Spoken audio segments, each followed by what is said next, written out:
where we will review one of the top racing cards from around the United States. We will select a 4-race sequence from that track and attempt to come to a consensus on a pick for a ticket. Just a reminder that we are still getting used to our new platforms as we try Google Hangouts. I'm still getting comfortable with all the controls.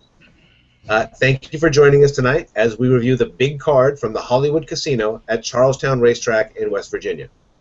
My name is Rich Sharp, and each week I'll be joined by my friends and racing analysts. He's from Staten Island, New York, so technically tonight he is the closest thing we have to a local handicapper. Welcome, Mr. Ray Rock.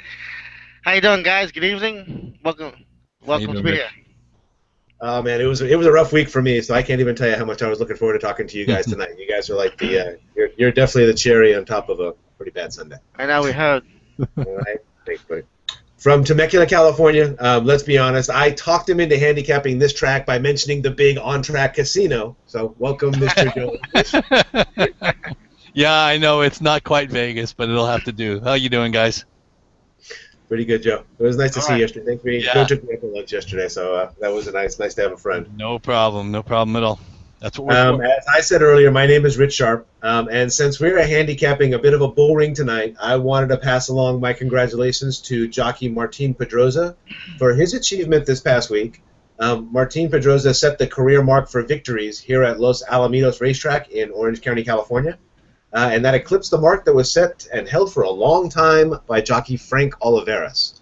So congratulations, Martin Pedroza. Absolutely. Wow, nice. That's a good feat. That's a good accomplishment. He's been going at it a long time. He really has. All right, we're going to turn our attention now to the Hollywood Casino, which is located at the Charlestown Racetrack in Charlestown, West Virginia. It has the most lucrative race for older horses in the United States, and objections from Belmont Park and Saratoga will be all noted. A brief check of the weather for tomorrow, and the forecast for Charlestown is 69 degrees with some clouds, giving way to sunshine, so that sounds like perfect racing weather. There are a total of 13 races, and 8 of those are stakes races. And tonight we are focused on the all-stakes pick 4. It begins in race number 9, and it concludes with the Grade 2 Charlestown Classic in race number 12. Gentlemen, the gates are locked and loaded. Shall we get started? Okay. Bring it. All right. Race number 9. The Confucius says, it's an ungraded stakes for West Virginia bred 3-year-olds and upwards. Purse is $50,000. They're going 7 furlongs on the main track. Your tepid morning line favorite at 7-2 is the Invader from the South, partly Mocha, and is in post number 7. I decided to take a few minutes. I looked up some of his sayings, and this one struck me as particularly poignant for us tonight. Confucius says to hit the pick 4, you must first pick winner in race number 9. Okay? And man from Staten Island gets to go before the man from Temecula. Take it away, Ray. All right. The Confucius said, yes. And believe it or not, 7 furlongs, we're talking about 2 turns here. So we're going to have here a pair of Charlestown old warriors. We have Russell Road. He's 10 years old. And Lucy's Bob Boy, who's 7. They've each won 25 times at this track, if you can believe it. I believe Russell Road is 25 for 45, and Lucy's Bob Boy is 25 for 38. And Russell Road actually won this race off a layoff last year. He won this race last year off the same layoff. In my pick 4, I'm going to choose a younger horse. He's a young 5-year-old. His name is number 6, Prince of Windsor. He picks up leading jockey Montano, who rides 32% winners with the trainer Figgins. He's winner of the last 2 races, and he can handle a slight jump. I also want to include number 5, Lucy's Bob Boy. He's our newest millionaire after 42 races. He's got a race under his belt, and Boca Chica rides him well. He'll try to make amends last year as he was second at 3-5. And then you got the old warrior, Russell Road. He looks ready to fire off the bench. You could probably see him, this old plotter, rumbling down the stretch. And I also want to mention as just as an option, if I don't know how deep we're gonna go, but number 7, Parky Mocha, like Richard said, he's the tepid favorite. He's for the owners, Ramses, trainers Maker and Castellano. They come here and they go on turf to dirt, and they stretch him back to 7 furlongs. And also number 10, Airspeed. He's winner of 5 of 8, mostly in the Lowndes Company. He steps up and cuts back to his preferred sprinting distance off a layoff. He can't ignore him. So I'm gonna go in my pick 4, 6, 5, and 8, with mentions of 7 and 10. All right, Joe. Here you go. Confucius says what? Confucius says that we actually think a lot alike. We're both on the same top 2 horses. I like Prince of Windsor based on the Open Company win in his return. 5 for 8 locally, and he should be able to keep pace with the speed horses here.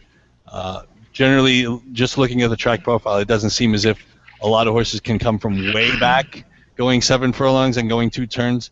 So I'm looking for horses with a little bit more giddy up than Partly Mocha shows generally on the turf. So I'm not sure. I would be willing to think that Partly Mocha might be a bit vulnerable here, going back to the dirt and being a closer on a track that's favoring speed. And I like Lucy's Bob Boy.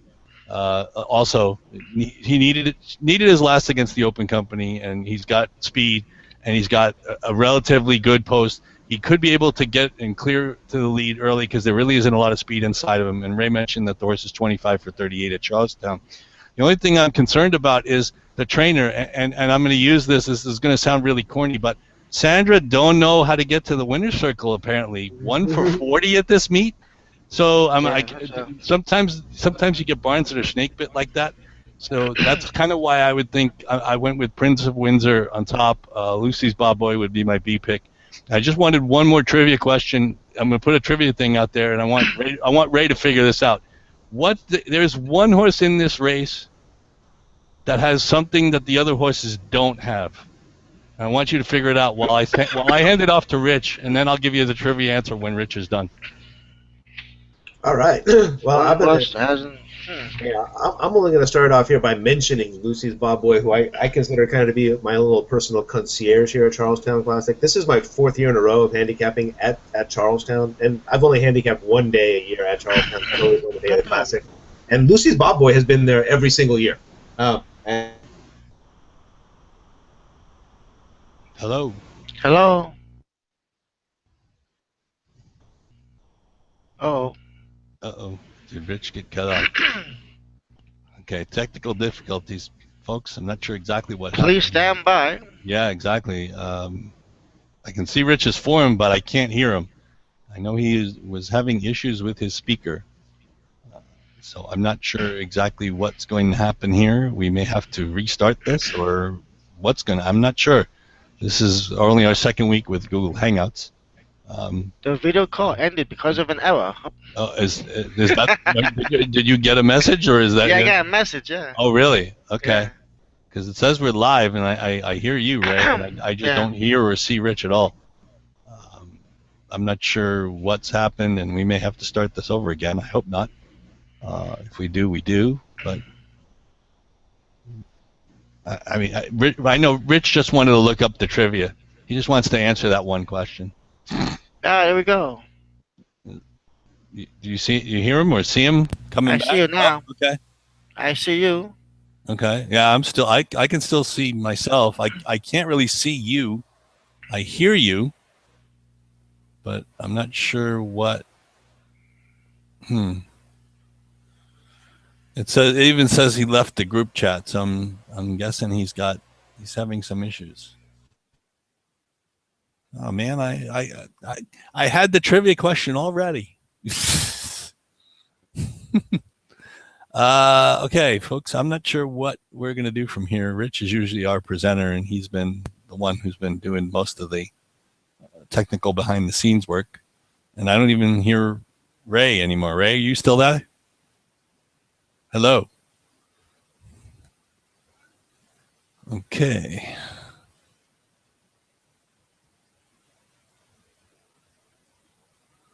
Not sure what to do now.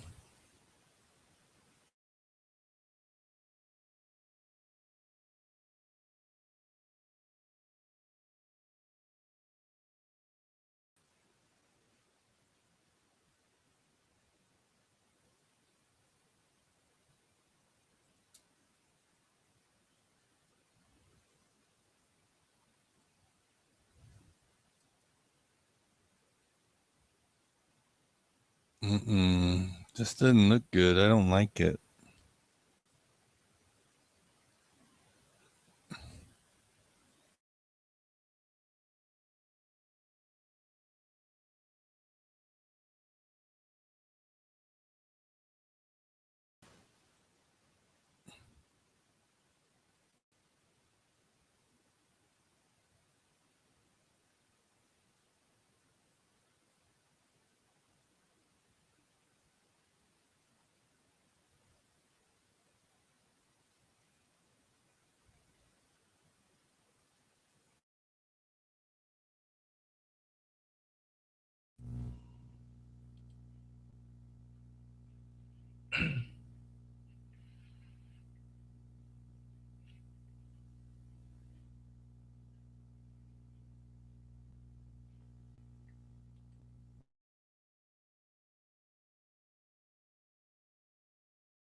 Well, for those of you who are there, we're having some technical difficulties here on our Google Hangout tonight.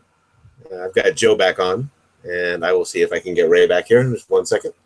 And I'm not sure exactly where it left off, so we will pick back up there with the Robert Hilton Memorial. Joe, do you know where did it drop off there? Or? You hadn't. We were just about. You were talking about Lucy Bob Boy, and that was where we got cut off. Oh, really? Yes. Oh, that's wow. That's when I stopped hearing you. Okay. And it looked as if you left the chat. So let me see if and I'm not sure if people are watching videos here at my house. You know, my son, and he's home at the same time with my wife downstairs and my other son. So it's possible that at 9 o'clock at night there's bandwidth issues. I guess that certainly could be a problem. Fortunately, my kids are both asleep, and my wife is watching the Kings. There's nothing like that. Yeah, no. Believe me, as my kids get older, I'm sure they'll be staying up later and later and using more bandwidth. But at least right now, it's not an issue for me. But yeah, no, I don't. We got cut off, and I was able to hear Ray and see Ray, but then he got cut off. So I'm not sure what happens. Should we? I don't know. Do we want to start over? Can we start over? It's still going. It's still recording right now. So we're on. And for those of you, if Joe's correct, I'll go ahead and just pick it up and see if we pick up Ray here in a moment. But if it did cut out at the Lucy's Bob Boy comment, then I was just mentioning that Lucy's Bob Boy has been a kind of a concierge for me. I'm not playing him on my ticket. I have seen him all 4 years that I have been here at Charlestown to play this day. So my top picket was the same pick as yours. And it sounded like I think Ray had it as well. Prince of Windsor. The Figgins-Montano combination, they hit currently at about 38% together. Oh, right. There he is. Hey, Ray. Welcome back. Figgins and Montano, believe it or not, that 38% that you see there, that's actually down for them. They were higher. They were at 41% together. This horse is 5 for 8 at 7 furlongs. He's 8 for 21 lifetime at Charlestown. So, you know, you're talking about that horse for course angle with Lucy Bob Boy or with Russell Road. This horse also fits that angle. He won 2 in a row, so you know he's sharp, a speed type, and I figured he's going to be close to the lead, so I wanted to stick with Prince of Windsor. Partly in Mocha about this race, saying it kind of seems like a little bit of the Civil War for me, the southern horses versus the northern horses, and so partly Mocha here is the one who represents the South with all the Charlestown horses against him. I'm not going to toss this horse off of my ticket. I like the connections with Maker and Castellano.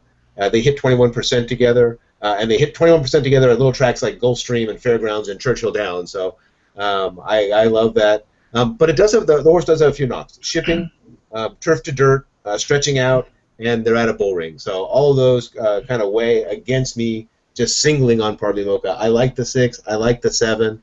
And then Ray kind of, it seems like maybe in the end, Ray ended up talking me into using the 8 as well. I was a little skeptical of using a horse that's 10 years old. That's not a big angle for me to play. But in this case, at horses or horse tracks like Charlestown, 10-year-old horses do win, and they do win little ungraded stakes races like we're looking at here today. So this is his night out. Yeah. I would go 6, 7, 8 here, and I am going to get over here to our next race. That is the Robert Memorial Handicap.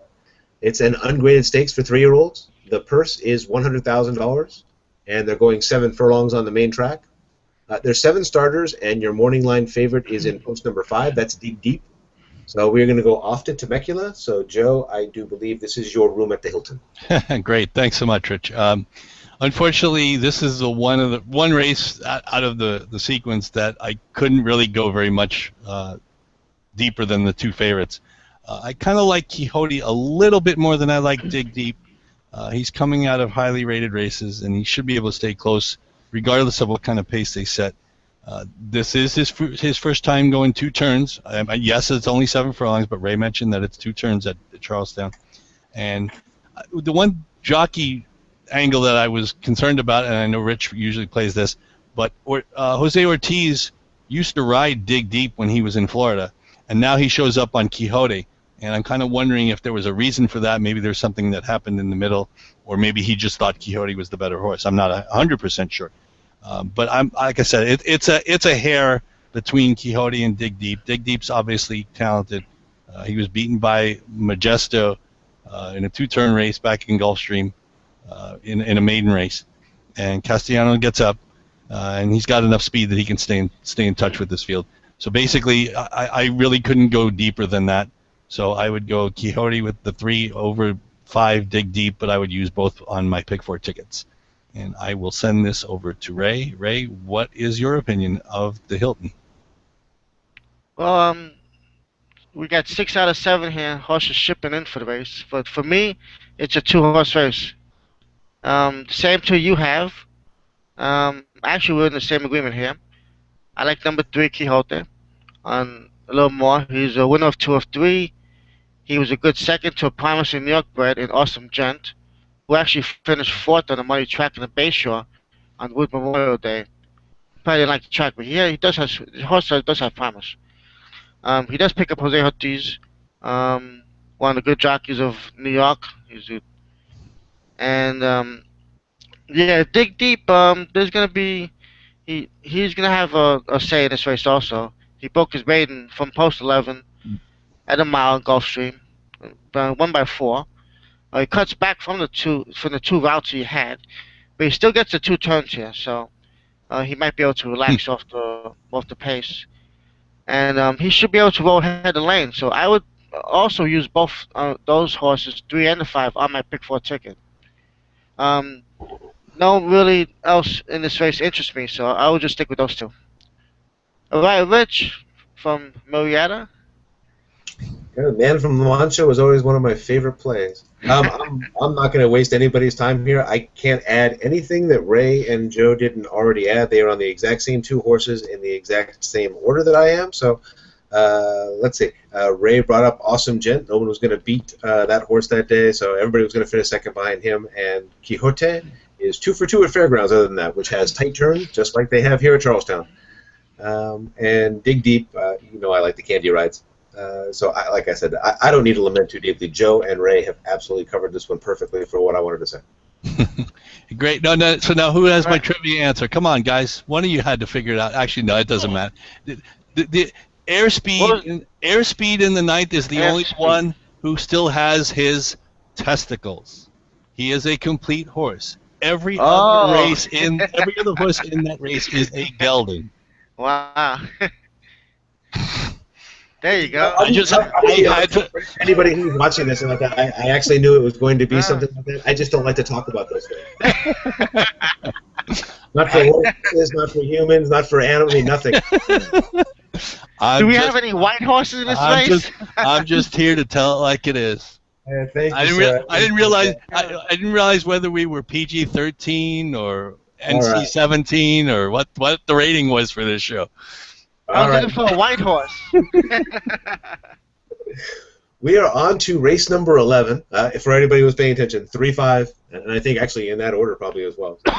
Yeah, 3-5. So race number 11 from Charlestown is the Sugar Maple. It is presented by Cantor Mid-Atlantic. Ungraded stakes for fillies and mares, 4-year-olds and upwards. Purse is $150,000, going 7 furlongs on the main track. 9 starters, and your morning line favorite, Athena, is marooned all the way out in post number 9. And I'm kind of smiling as I say that, but post number 9 really is being marooned here at Charlestown. And I guess since these are the ladies, I get to go first. And I only went 2 deep here. I actually stayed very shallow here, and I also had to go with the Invaders. And in this case, kind of that civil war going on. I actually took one from the north and one from the south.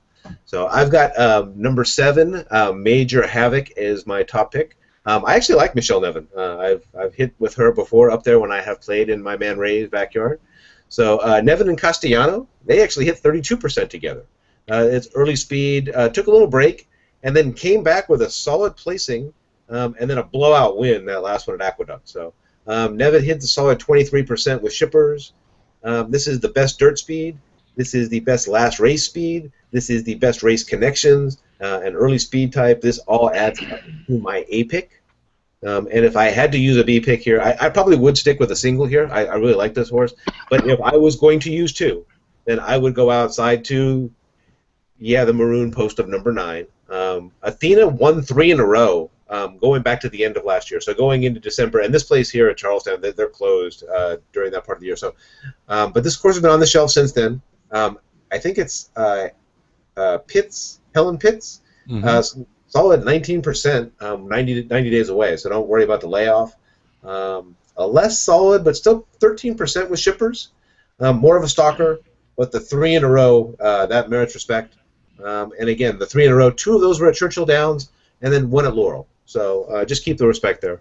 If I was going to use a third one, if I needed to, I would use the number 1, Sweet on Smoky. And I will hand it over to, I believe this is going over to Ray. Okay, we're kind of in agreement here. Actually, my first pick in this race would be the number 1, Sweet on Smoky. She's actually been running throughout the winter, which some of these horses have been doing. They've been laying off. She was 4th in the Barbara Fritchie, which is a good stake race for the fillies and mares on a sprint. And she had a big win at Aqueduct, although it was in the mud. She got a good post, and she looks to hold the rail position to be a factor in the lane. I'm also going to use number 4, Flattering B. Very flattering. She was 2nd in this race last year after setting the pace. The difference from last year to this year, that last year she had more recency. She's trying this off a summer layoff. And if I have to use a third horse, I'll use number 7, Making Havoc. This is, here we go, the 3 BG angle. 9 wins of 2, stepping up into minor stakes. So grade 3. Should be able to compete in this race. She had a solid wire-to-wire win in Aqueduct for Michelle Nevin and Jose Ortiz. So they should run well here today. All right. Who's next here? Oh, Joe, you're up.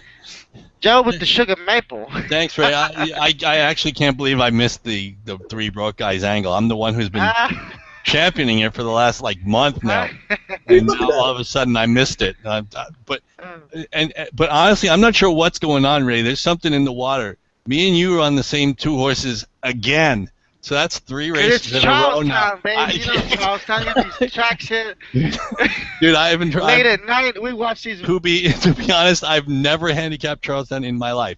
But I like Sweet on Smoky because I think she's going to be able to track. I think Dallas Cowgirl might be the speed of the speed, but I just don't know that she's real quality. I think she's kind of cheap. And I think Sweet on Smoky got a really nice cozy post on the rail and coming off a really big blowout win at Aqueduct in the mud. And she's an 8-time winner. You can't really knock. She's won more than anybody else in this field. Of course, she's run more than anybody else in this field, having 26 starts. I'm also on Flattering B for the same reasons. 9 out of 10 in the money, including 6 wins at Charlestown. Jockey stays up, and I do respect Athena, being that she's looking for her 4th straight win. Castellano gets up. She's going to take money, and she's going to be in an outside box. So I'm not necessarily sure I'd be wanting to single anybody really in this spot or anybody on this card. But if I had to go 3 deep, I'd use Athena. But my A choice would be Sweet on Smoky, and I'm going 1 and 4 in this spot. Rich, over to you. All right, and we are going to wrap up then with the Charlestown Classic. All right, this is race number 12 on the card, and this is the big one. Grade 2 for 4-year-olds and upwards. The purse is $1.25 million. It's the richest race for older horses in the United States. So if you guys are wondering, I mentioned earlier Saratoga and Belmont. I believe the Met Mile at Belmont, $1.25 million, as well as the Whitney at Saratoga. Well, Rich, you got to include the Breeders' Cup Classic, right? I'm sorry, all races outside the Breeders' Cup. Okay, thank you. They're going 9 furlongs or 1 mile and 1/8 on the main track. 11 starters, and your morning line favorite in post number 4 is the Invader from California, and that's Donworth. Ray, you started us, so take us home.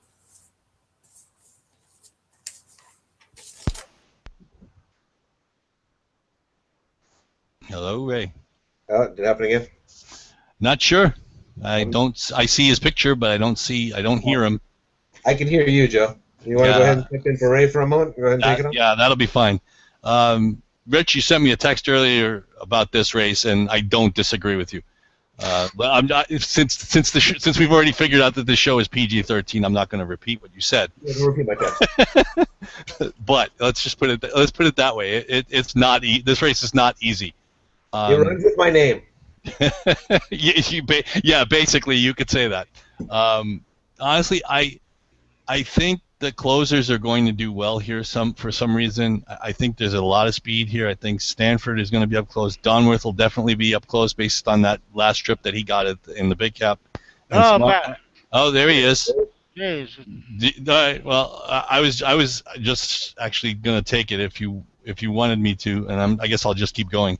Like I said, I think there's enough pace in the race. I think Stanford, Donworth, and Smallville will be up front battling for the lead. I don't know, maybe Donworth will be able to sit off those other two. But I think the closers are going to do well. And I like Imperative. He won this race in 14, finished in second in 15, so he has an affinity for the track. He's got a bullet drill on 413, 58 and 4, so he's obviously holding his form well. Mike Smith gets back up. He was up 2 starts ago when he finished second. And I think the track's going to favor the closers in this spot. So Imperative would be my top choice. My second choice would be International Star. He got flattered by Eagles' win at Keeneland last week. And International Star is a 6-time winner. And again, another closer coming out of a good race, and he may even improve off that. And my third choice would be, if we had to go 3 deep, which I think we will, is the 10 Hard Aces. He was flattered by the FNX Melatonin Exacta in the Oakland Handicap last weekend. Abel Lescano decides to fly cross country to ride in $1.25 million race. I don't see why not. And again, I just think another closer. So I kind of think the speed may collapse here. Donworth will be probably the one that they've got to beat down the lane. But I think at least one of those 3 might be able to get the job done today. And I will send it east coast to Staten Island, 3,000 miles. Ray, what do you got for us? All right. We have here in this field we have also the 2014 winner Imperative. He was second also last year to a Loose Marino. Yes, I'm gonna also try and beat the favorite Donworth. I'm gonna go with number 9, Paige McKenney. He was third last year, second in the Pinnacle Special behind Commissioner. He's got a 4-race winning streak against Lesser. So, but distance shouldn't be an issue here. And like Joe mentioned, the closers I think will run well here. He's been freshened for this, and he's got his regular ride, Cal Manos, is aboard. I'm also going to use, International Star. He did have the best trips last time in the New Orleans Handicap. He wound up second on a DQ. He probably needs to show a little more acceleration late in the race. He's got a good switch to aggressive Jose Ortiz, and he should run down the speed, who would probably be Stanford and Donworth. And also on this course, number 5 Imperative, he's proven on this course. He won 2 years ago.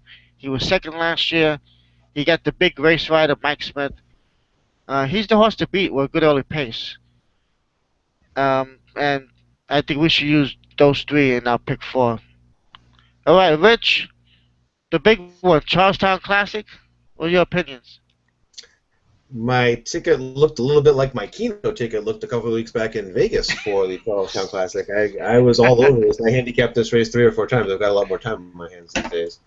So I really could not come up on any kind of a single, Joe. That was actually behind the reason that I shortened up earlier in the races, because I was having such a trouble with this, and there are so many good contenders in here. So to try and get to them as quickly as possible, I think that me and Ray might be closest to having the same top picks. I liked Paige McKinney a lot. I think my top pick may have actually ended up being Donworth, but Paige McKinney is one of the sharpest horses in the country. The horse has won 4 in a row and is like a whisker from having actually won 6 in a row. The combination there, and I have trouble with it, Epler, I believe it's Caramanos, they actually hit 27% together. So for a not well-known combination, they do hit well together.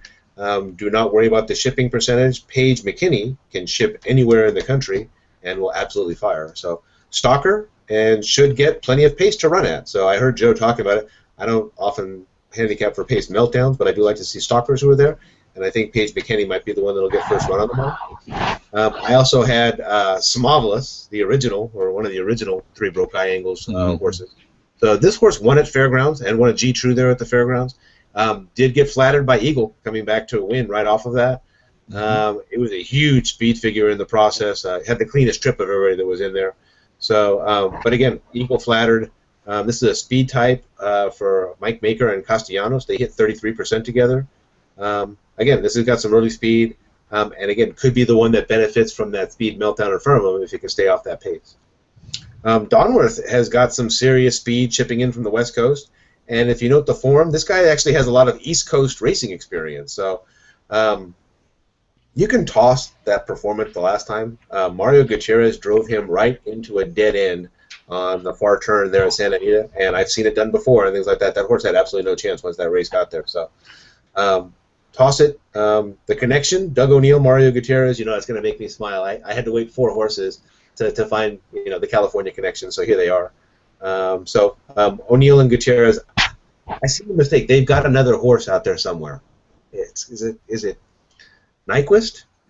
So, something like that. Redham Racing, who is the owner of this one, looks like they're trying to take all the big cash races leading up to the Kentucky Derby. So, I also had International Star on here. Joe and I were having a discussion earlier this week. We were talking about the New Orleans Handicap. International Star and Eagle played a little bit like Demolition Derby going back down the backstretch. The fact that either of them were able to post the big speed figures that they did in that race is impressive. And the fact that Eagle came back to win out of that race is noted. As you see, you might have actually seen, you don't see me do that often on this show. I actually switched to a second page because I got a second page of notes here.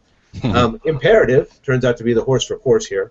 That's Richard Baltus, Mike Smith. So again, that's a California connection. I was going to find that one. He loves the course. He won the race 2 years ago. He finished second last year. He's got Mike Smith. And most impressive, I saw an interview with Richard Baltus. According to Richard Baltus, this horse loves this track. That's why he brings him back. The riders have told him it. For whatever reason, they just like it. And who am I to really argue with Richard Baltus? I'm not. So, and the last horse that I covered on here, and just to show you what a tricky race this was and how hard it was, it took me 6 entries, 6, before I got to Todd Pletcher, Javier Castellanos. Before I got to Pletcher, Castellanos. That's just outrageous to me. So that's really a tough race. The horse comes off the bench. He was very sharp in those last 2 tries when he came off the bench. Tommy Macho, who he lost to the first try, that's another Pletcher horse. And Blowfield is kind of a wind machine down there at Gulfstream. So look at the speed figs, and he kind of fits perfect here. So believe it or not, in this race, one of the very few times you'll see it, I went 6 deep. 3, 4, 6, 9, 3, 4, 5, 6, 7, 9, with 9, 4 as my top 2. We're going to have a good pick 4 now. That's my Keno ticket for Las Vegas. Ray, you didn't mention the all button, Ray. What's up with you? Oh, the all button. Well, all button.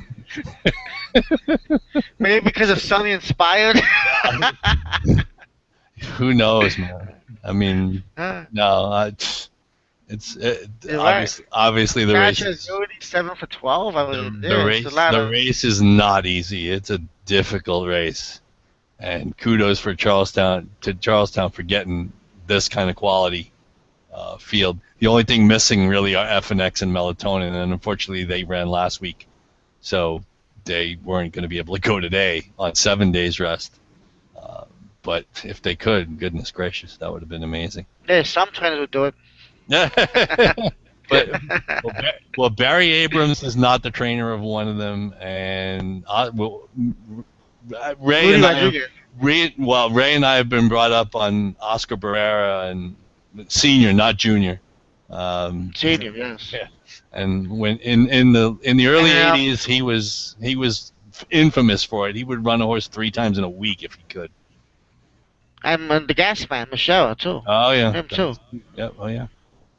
That's true. Entered Wednesday, entered Sunday. Didn't they make that illegal? Did they make that illegal now that you can't? I'm not sure. I mean, you can obviously you can enter as. I mean, we've seen horses entered twice on the same day in different races at Breeders' Cup and all that stuff. So, Rich, yeah, these Luis Domingos right on 6 days rest. Great. Oh yeah, that was nice. Okay, you're okay. I was just wondering if you were there, Rich. Oh, I'm here. just taking it all in, Jim. I get it. Like I said, kind of the conclusion of a long week for me. So. Yeah. All right, so I have our. I'm showing up there. There's our consolidated player pick 4 ticket. So we can come up to any kind of a consensus here. Anybody? I mean, it's going to be tough. I know I can make some choices there in some of my races, but that first race number 9. Anybody want to put in who their thoughts are?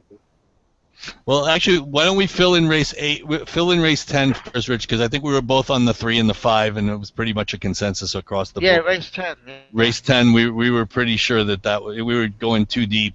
Now, if we have to single in that race, I know we all liked Quixote better than we liked Dig Deep, so just keep that in the back of our minds that that's possible.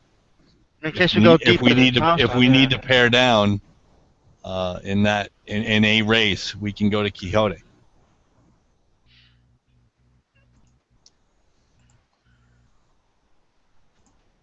We are on. 3-5. Okay. Well, again, Ray. I know Ray and I were on. I know you also. I thought Rich Prince of Windsor was your top pick in the 9th as well, if I recall. Also. Yes. So I think we were all in that camp. So I know we can definitely go there. And also Lucy Babo, I think we will mention. Well, yeah, we were both on Lucy Babo. Rich did not include him in his. I didn't bring it up while we were handicapping like that. Lucy's Bobboy has the negative jockey switch, so I know that Ray called up Boca Chica initially. So Boca Chica actually opted to go with In the Fairway. It's one of those ones. It's Runco who's up there. Jeff Runco is actually the top trainer here, so he's their Doug O'Neill. So, okay, so who is on Lucy's Bobboy, Rich? He picked some little-known jockey from New York. It's Jose Lescano. I'm not sure how to pronounce it. So he's kind of slumped. He's good. But still, like I said, when I did my analysis, I was like 1 for 40. The barn being 1 for 40 just really does not inspire confidence, and that's why I had to make the comment that she don't know how to get to the winner's circle. And like I said, when you get snake bit like that, even your 25 for 38s find a way to get beat. I had a different note somewhere on Lucy's Bobboy, and I took it off because initially I liked her and things like that. So I will tell you, the horse is 25 for 42 lifetime, is 11 for 16 at this distance, and is 25 for 38 at Charlestown. If you look at the record, if you look at it like that, that's about the only time in this horse's career that it has lost 3 times in a row, and it has lost the last 3 in a row. I realize, ungraded stakes. The middle one that's there, that's the $500,000. This one right here is the big one. This is other than the Charlestown Classic, this is their big race, the $500,000 one that's right here. Yeah, the West Virginia. And then obviously the 6 months, and Joe, we're big, on the layoff and the forgiveness and things like that. But again, that's 3 losses in a row for a horse that's basically a win machine. I've told people before, I think when this horse runs, the people in West Virginia hear this the same noise of a slot machine paying out. But not recently, not just recently. So Yeah, I only had the notation now that this horse was the concierge who met me at the door and said, "Hey, Rich, glad to see you back." And right, and it's funny because that's kind of the same reason I didn't really include Russell Road was the negative jockey thing, because Montano decided to go to Prince of Windsor, and he's gone. I mean, this horse is coming back off a layoff, and maybe the trainer, maybe Figgins knew that he was going to run this horse before Casey decided to run Russell Road, and maybe that was the reason. But still, it doesn't bode well for Russell Road. Yeah, look at this right here. And that last race was pretty dreadful. Yeah, and look at that. Like you say, this is Jose Montano rode this horse every single race he ever had here. And here it is, a stakes race on stakes day on the big day. And where is he? Where? I mean, he's here. Yeah. So that to me is that's a huge negative. The fact that Lucy's Bob Boy, Boca Chica, being as highly rated a jockey as he is here, that's where he was last time. He's been on Lucy's Bob Boy before, and yet here it is today. And again, this would be the money ticket, right? This is the one that's been winning all that. And yet, who's he on today? And again, Jeff Runco, he's there. He went with the money guy. This is the Doug O'Neill, so that's the combination that he's sticking with. Mm-hmm. But this horse is 10-1, and when I handicapped it, I was like, wow, you really picked this horse over this horse? Mm. Okay. It's a big negative for me. So. All right. Okay. Gonna throw it out there because I was the only one who've done it so far. Would we even be bold and brash enough to single Prince of Windsor in this spot?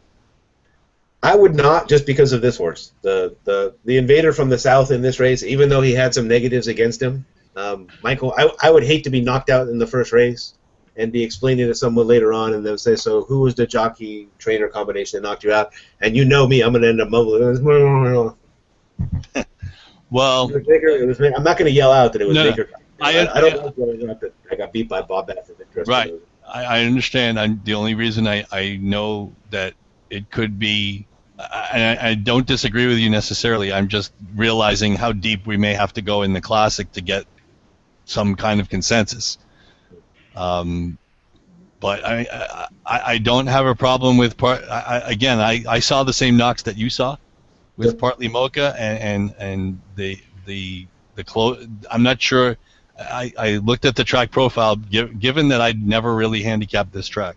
I looked at the track profile and I saw that closers didn't do well at this distance. In general, not every race is different, but that was my big concern. We're looking at a horse who's had one race on the dirt. Well, fast track. Right, but the horses. It's looking at the breeding. I don't think the breeding tells me that the horse can't run on dirt. Like I said, I'm just. Yeah, no, absolutely, it's something new. But he's also going to be. He also probably won't be. I don't expect him to be 2-1 or 9-5, even based on those connections. I expect him to be.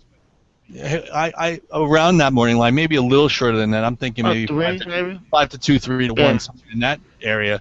So it wouldn't kill us to use the horse. If the horse was a short price, 4 to 5, I'd be saying no. But so I don't necessarily have a problem putting that horse on the ticket. I just realized that later we may have to pare down somewhere, and we just may need to keep this in mind. I wasn't sure. I'm willing to single for now. Yeah, and I wasn't sure if anybody kind of caught this as well as I did. The track profile, it does play the speed. It's not tremendously speed biased over here for the entire meet. The 32%, the 62 here. It's not a tremendous number. It was when you went over here to last week, which is sometimes you look at this April 15th to 21st, and all of a sudden your eyes start popping. You're like, okay, that's 78%. You got 56% going to the E types. And 44% going wire. Suddenly, this place turned into, a very much of a conveyor belt where it get to the front. So, and that's got to be a concern. Hey, Rich, does that include today's result? Actually, no, they're running.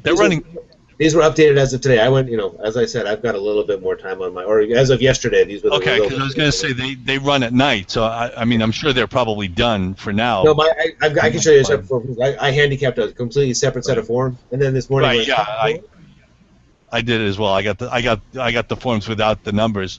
Yeah. And and like I said, the only reason the 7's in there for me, it's not because he fits the track profile. It's nothing other than the connections, and like I said, the Castellano. I had a few knocks on him, but he's talented enough. And coming from the company, the companionship and all that, I would not throw him.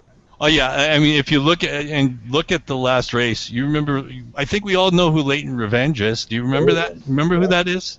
That was the horse that actually broke and dueled with Rocket Heat on the turf at Keeneland. In the race we got knocked. Well, actually, no, that wasn't that race. That was a race that I got knocked out of. The pick four that I put together, and he was up close with Rocket Heat. So he's got some class to him. I don't disagree with you. I like I said, and I don't have a problem putting him on the ticket. I just know that we may need to pare down, and we just need to keep that in mind later. Okay. Well, I can put him underneath at this point if we want, but this would be a tough race to single in. Oh no, I don't. I think I couldn't come up with a single on any race on my template. I went 2 by 2 by 3 by 3, so I couldn't do it either. All right, so the 11th race, we've got two. We've got Quixote, and we've got Dig Deep locked in for the 10th. Correct. And for race number 11. I know Ray and I were both on the 1. The 1, yeah. And actually the 4. And the 7 also. Rich like was on the 7. Well, Rich was more on the 7. My third choice was the 9. My third choice was the 9. You were on the 7, which was the 3 broke guys angle. Non-winners of 2 stepping up. So I thought I did hear the 4 for some. Oh, what you were saying about drinking the water? I got knocked out at that point. That was kind of funny. Okay. Why am I? Didn't I remember somebody? Weren't you guys both on the 4 too? We both mentioned flattering B. Okay, there. Yeah, no, you're not hearing things. Ray and I were on the same 2 horses for the first 3 races of this pick 4. Okay, 1, 4, 7, 9. Okay. And that's obviously temporary. Yeah, temporary. Yeah. And final race, the 12th race. Well, I think we all mentioned Imperative as the horse for course. We know he's won it. He won it 2 years ago and was second last year, so he's got to be on. So that's a no-brainer. I heard Paige McKinney from both Ray and me as our top horse. Yeah, Paige McKinney. Yes. International Star. We all mentioned International Star, so we'd have to go there. Well, we don't have to, I guess, but I think that would be a logical spot. And I know Rich mentioned Donworth, and I know, like I said, I was trying to beat Donworth. I know the last race you can't really count. We saw the big cap. We all saw the trip that he got. And I'm not sure exactly why I wouldn't want. I just think that the closers are going to run better than the speed horses will. But if we want to include Donworth and go 4, that's fine with me. Ray, you got any thoughts? Yeah, well, if we put him in, that'd be 4 deep, 2, 16. Yeah, we're at 16. So it'd be if we go 2 by 2 by 4 by 4, it's 64 combinations, so it'd be $32 per ticket. Right. Or the other option. You would hate to lose with him. He does got talent. You would hate to lose. Oh no. Right. Oh no. I totally. Sure. I totally disagree. I mean, I totally agree. But remember the other alternative is that I'm not a big fan of in this race. I don't think he get the distance. So that's my opinion. That Stanford, you said you're not a fan of him. You don't think he's gonna get the distance? Nah, in this race, no. I don't think he get the distance. I think he's more of a miler. At last 8 might be a little troublesome for him. I've seen him run, and I saw him in Belmont Stakes Day. He actually spit it up the last few strides. And Yeah, not, that's very tight. not small He lost a horse called Japan on Belmont Stakes Day. Yeah. I wasn't happy that day. He had no kick. Yeah. And not that I hold grudges. I just think that at this distance, it's a reach. Of course, you hold grudges. You're a gambler. It is what it is. Yeah, I was gonna say. Well, that, true. If it was a mile, I would like him. Yeah. If I'm not mistaken, I'm trying to remember who the trainer of Japan was now off the top of my head. If this race was a mile 16th, I would like him. That last 16th sometimes could be heavy on the legs for some horses. I think this horse isn't really a 9 furlong horse, so let that be.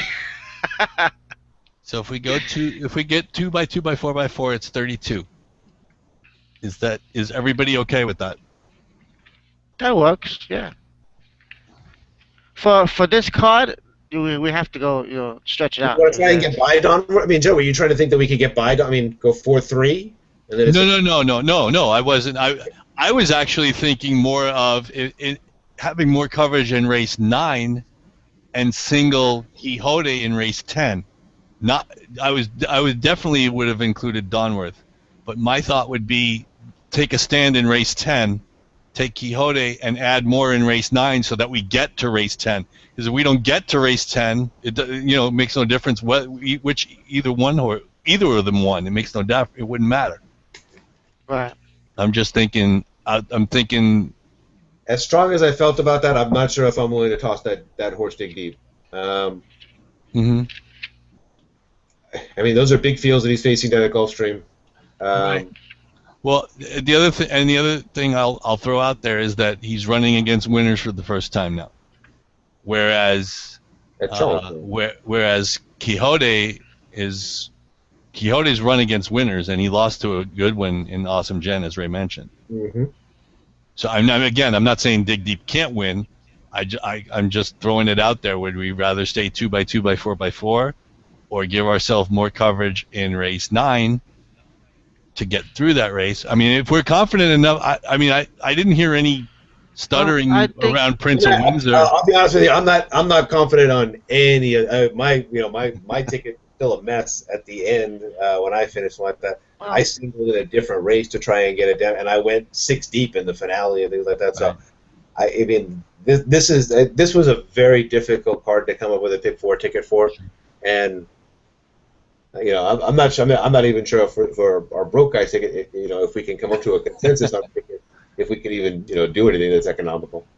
Well, again, 32 isn't that bad. Like I said, I'm just wondering because I know we all liked Prince of Windsor. He was our top choice in that race, and so I know we would have to use him. And again, I don't have a problem with the ticket as it is. Like I said, I just want to make sure that we're all okay with that, and that there's no, we want to make sure we have Dig Deep as opposed to having more coverage in race 9. No, that one worked fine for me. Well, who would we consider in race 9? That's the question. Well, if I know Ray, you and I both mentioned. Well, Ray and I both mentioned Lucy's Bob Boy, but I know Rich made a pretty compelling argument against him in that spot. So, I can, or the other alternative, if we want, is we single in race 10 and we go deeper in the Classic. Right. Race 10, I have a little opinion on the two. As far as the Quixote and Dig Deep, I think Dig Deep in this race going 7 furlongs. I don't know. He won going longer and ran well.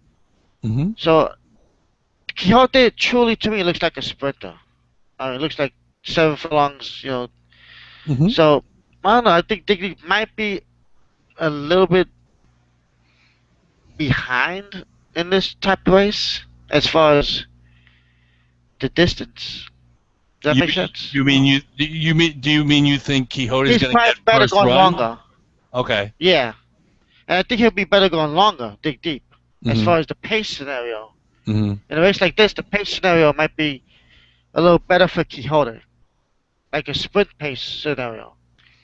If I have to separate the two, No, I'll you know, prefer Quixote then dig deep. In a pace scenario, going 7 furlongs rather than mile 16. I don't know, Rich. Let me just chime in. We seem to be at some kind of impasse here, and it seems to me as if we can all agree on the $32 ticket. Right. So maybe we should just leave it at that and not try to overthink it. Is that? Yeah, that would probably work best at this point. Yeah. Okay. Yeah. Okay. Can you put the template back up so that I can write the ticket down so that I will play it tomorrow? It's 6735. Actually, wait a minute. I think I can click on it so that it'll come up. 1479. 1479. And 4569. 4569. And just so that the public knows, we do play this ticket. If we come to a consensus, we do play it every Saturday, and we played the 3 that we did on Arkansas Bluegrass Wood Memorial Santa Anita Derby Day. We played all those. We've played every pick 4 we've put out there so far. So just so that everybody knows, we're not just out here making picks and not backing it up with our cash. Actually, we have, I think, 13 out of 28 winners. Yeah, and 1 pick 4. Unfortunately, we only hit 1 pick 4 for 48. I know. They're hard to hit. You go 3 out of 4. That's why. Well, hey, if otherwise we'd have to change the name to 3 Rich Guys. That's right. We can't. I don't know that's really going to work. I was talking to a friend at the bowling alley Tuesday. This guy, Jerry McClellan, he's the racing manager of Paul Papa's stables. Mm-hmm. Yeah, and he was saying that he was asking me, pick 4s, pick 3s, how many have you hit in your life? Mm-hmm. And he's like, he was saying that pick 4s are probably definitely harder to hit. Oh, of course. And he prefers like doubles and pick 3s as far as to value them and put a little more money on those. Except that generally pick 3s are a $1 base wager, whereas pick 4s are 50 cents. Yeah, now, and pick 4s have the bigger pool, so they'll probably pay better. Yeah, so that's why we like to pick 4s. But again, it's like you said, just exponentially, it's harder to hit. Yeah. But I think they're better to play. I mean, you have more with the 50 cents wager and the bigger pools too, because you can hit 4 chalks and still get decent money. Yep. The pools are so big. Well, that's a good thing. Rich, this one's guaranteed at 100K, correct? I believe so. Yeah. I believe. Yes, it is. Yeah. This pool is guaranteed at 100K. I would think it'll surpass 100K because it'll probably be on TVG. That's why they put it on Saturday night. It's the big thing on Saturday. Like I said, I've played it 3 years in a row. I can't imagine any night that it's ever been anywhere near 100,000. It's usually 600, 700,000. Yeah, Rich. And post time for this race is 4 o'clock. Actually, it's 9, so it's more towards the afternoon. It's 4. Actually, that's true. It's not night. 12:30 post time. 4:20 Eastern post time, so it's 1:20 hours. This is prime time. That's a good thing because otherwise I was going to have to say, well, I'm going to miss the Derby for a bat mitzvah. I would have missed tomorrow's card for Passover. Right. But the time that they have on there, then add on 12 races before you get to the Classic. So that's why I consider it night racing. I mean, it's hours before you get there. When I watch the Charlestown Classic, it's dark out here in California. Man, it's nighttime. No, well, not if the post times in the form hold. No. For you guys, 1 o'clock post time. 1 o'clock. Well, for race the Charleston Classic. The Classic is 6:05. The post time. It's not at night anymore. Oh, for the Classic. Yeah. It's 6:00. The Classic is 6:05. Yeah, 6:05. Yeah, 3 o'clock. Oh, okay. 3 o'clock out west. Okay. So it's actually a day. It's actually more like a normal Eastern track for us. Yeah, did they change it? Yeah, they might have changed it for the last year. Yeah. Maybe for ratings. Maybe because nothing's going on during the daytime. That's possible. This week. Because there's no Lexington Stakes. There's no stake. I mean, no big racing. There's no. Yeah, basically, like the reason we're handicapping it is because it's the biggest Big Four in the country. Yeah. And it's the biggest card in the country tomorrow. Yeah, it's true. So, Aqueduct could have anything. So, Rich, why don't we do a summary of what's coming up? All right, guys, got anything else? Nope. That's about it. All right, so that's all the time we have for tonight. If you enjoyed the show, we're going to be back next week, and we're going to get together to take a look at the Kentucky Oaks and the Kentucky Derby cards that are coming up at the beginning of next month. So for Joe English and Ray Rock, I'm Rich Sharp. Thank you, and good night. Night, fellas. Good night, fellas.